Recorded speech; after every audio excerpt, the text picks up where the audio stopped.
Fala pessoal, tô chegando. Você exerce a sua cidadania? O que você acha de um regime constitucional? Você se deleita na sua liberdade de expressão? O que é a liberdade e a igualdade para você? Isso e mais alguns temas na aula de hoje. Vem comigo, vamos historiar!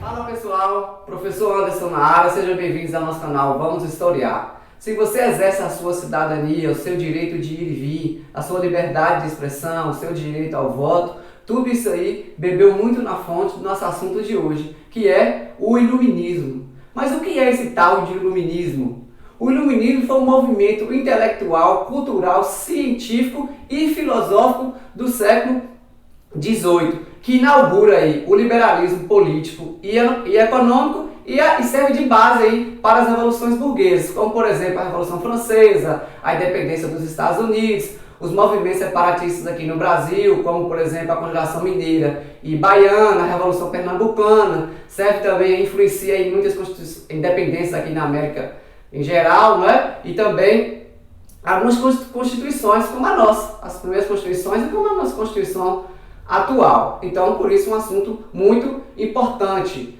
O termo iluminismo, ele remete à ideia, né? À luz, por isso iluminismo, na ilustração, iluminar os pensamentos. Foi um movimento que vai surgir no final do século XVII, mas ele vai se na Inglaterra, mas ele só vai se consolidar no século XVIII na França. Na França aí também que vai se consolidar o absolutismo. Então o iluminismo ele se consolida, não é? Lá no século XVIII na França, certo? Bom pessoal, temos que levar em consideração que o iluminismo foi um movimento burguês, feito por algumas pessoas ilustradas da burguesia, então temos que ter cuidado com algumas concepções aí propagadas pelo esse iluminismo, não é? Como por exemplo a igualdade e a liberdade. Igualdade para quem? Liberdade para quem? Para essa burguesia, não é? Esse novo grupo social que está surgindo, essa nova classe social que está surgindo, que tinha um poder aquisitivo muito grande, um poder econômico muito grande, mas não tinha participação política. Tanto é que se fosse pegar em consideração, aí, por exemplo, a independência dos Estados Unidos, a Revolução Francesa, lá nas suas constituições vão se pregar igualdade e liberdade, mas a maioria das pessoas vão ser excluídas do voto, por exemplo, no seu voto censitário. As mulheres vão estar impedidas de votar, né? Os indígenas que inclusive ajudaram aí os Estados Unidos a conquistar a sua independência vão estar excluídos aí da Constituição, né, os seus direitos. Então, temos que ter cuidado aí com essas concepções. É claro que vai ter rupturas e mudanças muito importantes aí no século XVIII, não é? Que posteriormente vai ser conhecido aí como século das luzes, né, por ser iluminado, iluminismo, né, que vai ser chamado assim posteriormente, a posteriori. Então, e realmente vai ser um século iluminado, né, com a independência dos Estados Unidos, a Revolução Francesa, vários movimentos separatistas, a Revolução Industrial. Mas se falar de igualdade e liberdade na Revolução Industrial já também é uma coisa bem complicada, né?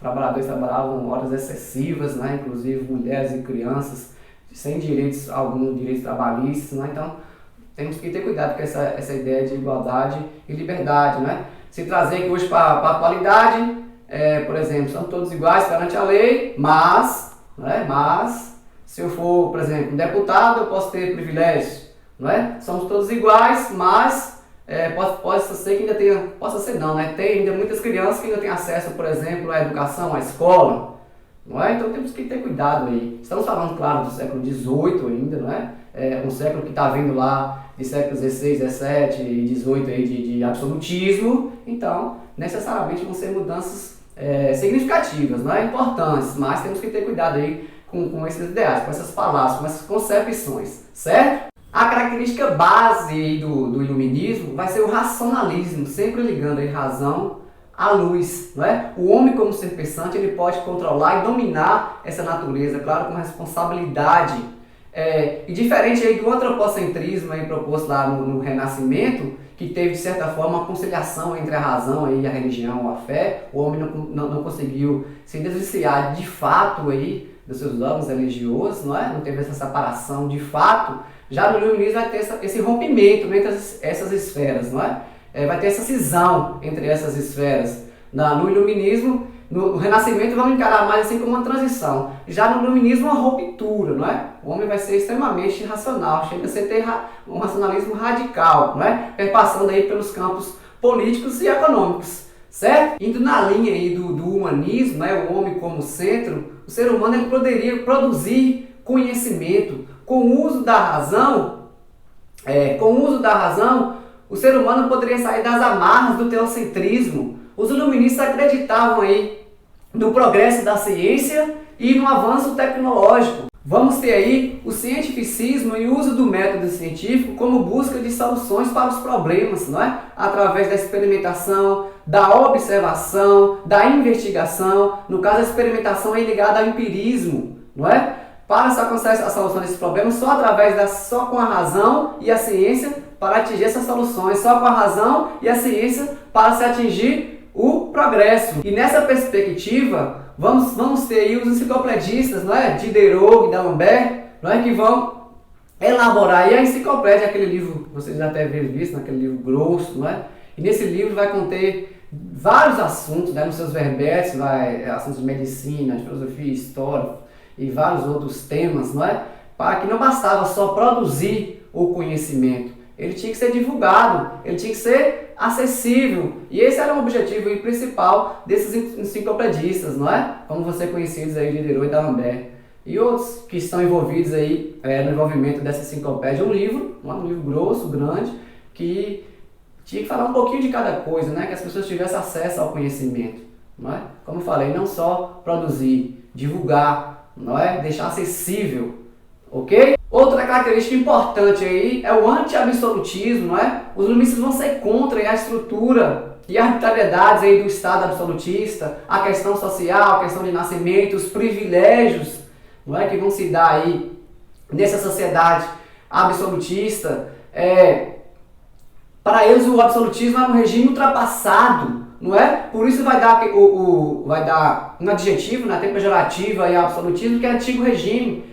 Para os iluministas, o absolutismo é chamado de antigo regime, passou, está ultrapassado, precisa ser substituído, não é? A burguesia queria mais participação política que não tinha lá no absolutismo, mais liberdade econômica que não tinha lá no absolutismo, não é? E aí vão começar a achar saídas aí para romper com esse regime, né? Esse antigo regime ultrapassado, como por exemplo, para o regime vão aí da ideia de liberalismo político, de divisão dos poderes, executivo, legislativo e judiciário, não é? Para a questão do mercantilismo, vamos ter aí o liberalismo econômico, não é? De Adam Smith, não é?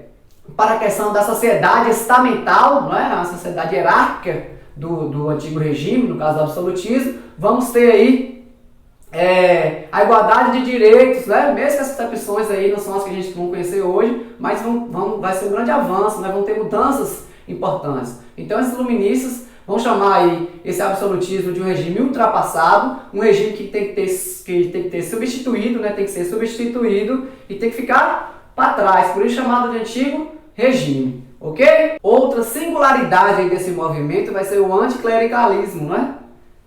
Quando se fala de anticlericalismo, que palavrinha, né? Palavrinha.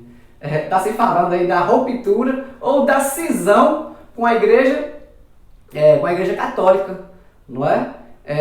Uma ruptura, vai ter aí uma ruptura, certo? E com aquela ideia também do direito divino, né? Principalmente que foi empregado aí nos reis, né? Os reis tinham poderes sobrenaturais, então vai ter uma cisão, uma ruptura. A fé, ela continua existindo, mas agora passa a ser uma particularidade individual, se separa o público do privado, né? Vamos ter a ideia de Estado laico, né? Mas não quer dizer que seja um ateísmo, tá? As pessoas vão continuar propagando a sua fé, seja ela qual for, vão ter a liberdade religiosa, certo? Não é ateísmo, mas o Estado e a igreja tem que ser separado. A gente chama isso de Estado laico, não é o laicismo, não é? Estado laico, não é um ateísmo, tá? Só que as pessoas têm que ser guiadas agora pelo uso da razão, a luz, a ideia, seres pensantes, certo? Então, Estado laico, separação, cisão entre igreja e Estado, vamos falar disso aí, ok? Então, vamos encerrando por aqui. Valeu, tchau, tchau. Vou deixar o link aqui da aula 2, tá? A descrição aqui no vídeo, né? O link da descrição, certo? Dê uma olhadinha lá, vamos falar de alguns pensadores iluministas, como John Locke e Montesquieu. Valeu, valeu, fui!